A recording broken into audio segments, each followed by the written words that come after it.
श्री दुर्गा सप्तश्लोकी अथ सप्तश्लोकी दुर्गा शिव उवाच देवी त्वं भक्तसुलभे सर्वकारविधायिनी खलु हि कार्यसिद्ध्यर्था मोपायं ब्रूहि यतनतः देव्युवाच श्रीरुदेवा प्रवक्ष्यामि खलु सर्वेष्टसाधनम् मया तवैव स्नेहेनाप्यमम्बायस्तुतिः प्रकाश्यते अस्य श्री दुर्गा सप्तश्लोकी स्तोत्र महामन्त्रस्य नारायणे ऋषिः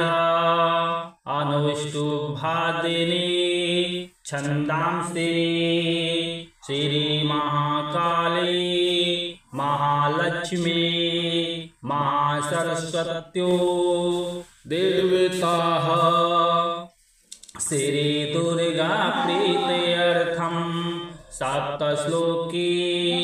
दुर्गा पाठे विनियोगः ज्ञानिनामपि चिन्तासिं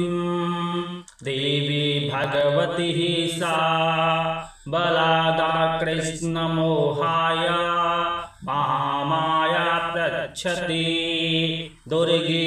स्मृता हरसि भीतिं शेषजन्तोः स्वस्थेह स्मृता मतिमतीव शुभां ददासि दारिद्र्य दुःखभयहारिणी का त्वदन्या सर्वोपकारकराय सदारदचित्ता सर्वमङ्गलमङ्गले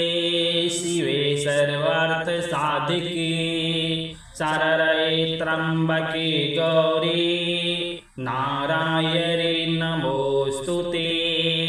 शरणागतदीनार्तपरित्राणपरायणे